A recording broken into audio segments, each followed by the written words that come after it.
Thamesmead Waterfront is one of the last undeveloped riverside sites in London. Areas of this untamed landscape have been closed to the public for more than 100 years. Some of it, including the secret location of Der Rover's site-specific production of Blue Remembered Hills at this year's Greenwich and Docklands International Festival, is still restricted. But ghosts of the past remain. The Romans, a medieval brotherhood of monks, the annual winter encampment for travellers, the marshes have played host to many communities. They've all left their traces. Two of the most recent histories reflect the pioneering spirit that has always drawn people to this wild and beautiful landscape, and resonate strongly with Dennis Potter's drama about a group of children at play in the rolling countryside one wartime afternoon. Remnants of its military life can be seen clearly across Thamesmead's waterfront. By 1900, the Royal Arsenal had expanded from Woolwich and had bought up much of the marshland, which was now part of an important top-secret site for armaments manufacture, ammunition proofing and explosives research.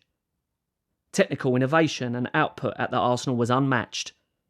Munitionettes worked with combustible materials in the danger buildings. After the Second World War, the Arsenal prepared for disposal of much of its land, with a large part of it released to London County Council for housing in the early 1960s. Most of the buildings were crushed to dust. Nature started to claw back ownership of the derelict land while it awaited development. While some of the land remained firmly off limits, in other places, locals found their way through holes or missing fences and along overgrown pathways to fish in the natural waterways and military canals. For children, it was an irresistible forbidden playground. There were also groups of young people at more organised play. Between 1989 and 2000, Community Police Officer Rick Beavis set up the visionary Thamesmead Adventure Scheme summer camps. He realised that the overgrown hills and waterways surrounding the urban townscape provided the perfect landscape to work with local teenagers on life skills, team building and community spirit. With permission and community and volunteer support, he led 4 summer camps each year for 30 or 40 young people at a time. Thamesmead Adventure Scheme earned him an MBE and inspired the Metropolitan Police's National Summer Scheme. Base camp was originally in an isolated area of the Arsenal's old proof butts, where sand had been used to help decontaminate the ground, but was moved deeper into the wilds of Thamesmead's waterfront as building sites encroached. Eventually, Thamesmead Adventure Camp was pitched at the site of Blue Remembered Hills' secret location, where boys and girls stayed in army tents of 10 to 15 with a campfire for evenings. The young adventurers were put through extraordinary physical challenges. Activities included trust tasks, abseiling off the old military structures, banger racing, paintballing, raft making, clay pigeon shooting, rifle shooting, exploring, collecting campfire wood, assault courses, swimming, and a favourite, death slides. Night hikes were arranged to tire everyone out and ensure a good night's sleep. An unforgettable time, say many of the participants today. The best days of their childhoods. So many lives changed in so many ways by one piece of land. Tonight it becomes an outdoor theatre, with drama to summon all of these glorious ghosts.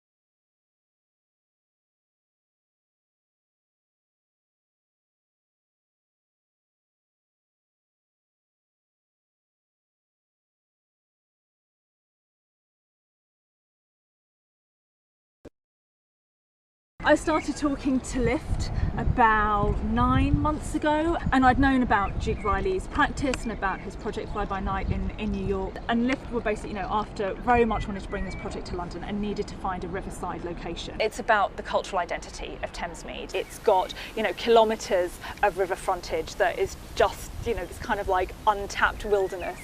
to really kind of like host projects like this. The community is so passionate about the World War history. Before Thamesmead was Thamesmead, it was actually part of the Royal Arsenal.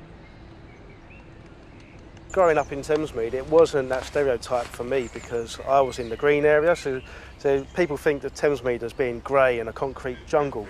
What people don't realise is there's a lot of hidden oases. So the interest started really after exploring the Tumps, which at a young age we all used to go into because there was no fences around there. We'd dig in these sort of suspicious areas and you'd find live bullets. Started digging a bit more and you'd find things like grenade shrapnel. I just couldn't believe what I was finding. Every time we went there was something new, so it kept me going back every day through the summer holidays, after school. It was such a big factory. It was 3 miles long and 1 mile wide, so it was quite a big area, known as the Secret City because everyone that worked here in World War I, World War II and after had to sign a Secrecy Act. 100,000 people worked for the Arsenal and there were 79,000 people within the Arsenal walls.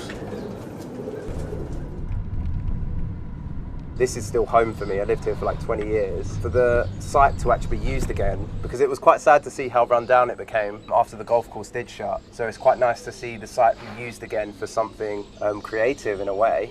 It's quite nice for something like this to be here and so the community can sort of come together again. Just washing out the water bowls, put fresh water in for the birds. Yeah, they're lovely colours, beautiful colours, real nice pigeons. It's a 10-week project and it's been good, yeah, it's been good. Well, I live in Thamesmead still now. I grew up in Abbey Woods. Yeah, Abbey Woods was a fantastic shoulder I had. Yeah, things have changed, but the regeneration, the station and stuff like that, which is good for the area. I'm glad they're doing like a show for the residents as well as doing shows for the public. Hopefully it leads to more project stuff, other people coming along here and doing things.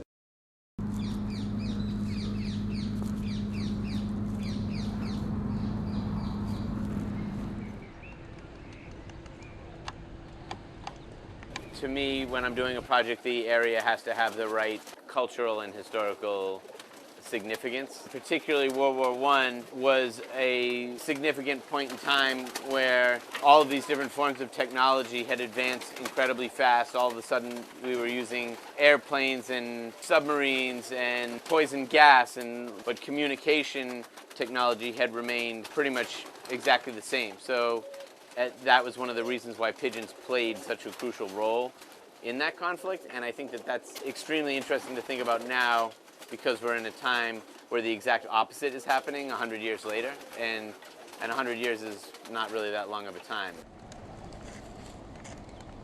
The front facades of the coops are meant to resemble these lines of military pigeon coop that were used during World War I. They represent the paint jobs, kind of resemble that of both the British and American style coops that were used. What they would do with these coops after they put these elaborate and beautiful paint jobs on them is they would cover them with sticks to camouflage them, so the whole base of the coops is then kind of covered and surrounded by a fortress of branches and sticks that we've been collecting out of the nearby woods for the past couple months.